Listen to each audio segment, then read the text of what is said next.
అరే నా పెన్నమట్ట కాదురా, నేనంటే ప్రాణం ఇస్తుంది. నేను ఫోన్ చేస్తా చూడు.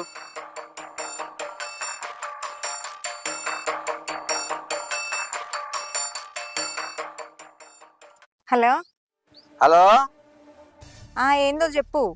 నేను లత. నువ్వు అక్కడికి రాని ముచ్చట్లని చెప్పకు. అసలు నువ్వు నాకు ఫోన్ ఎందుకు చేసినావో చెప్పు. అబ్బా తీటాగా నేను దండం పెడతా. అబ్బా ఇక్కడ బాగా ఇబ్బంది ఉన్నదే, ఇంటికి వద్దాం అనుకుంటాను. తిరుపతి నేను ఆ అన్నపూర్ణ కన్నా బావి ఇంటికి వస్తే ఏమంటుందో అన్నదో తెలియదు కానీ నువ్వు ఇటు ఇంటికి వచ్చినావు అనుకోని ఈ పంత సాపు చేస్తా.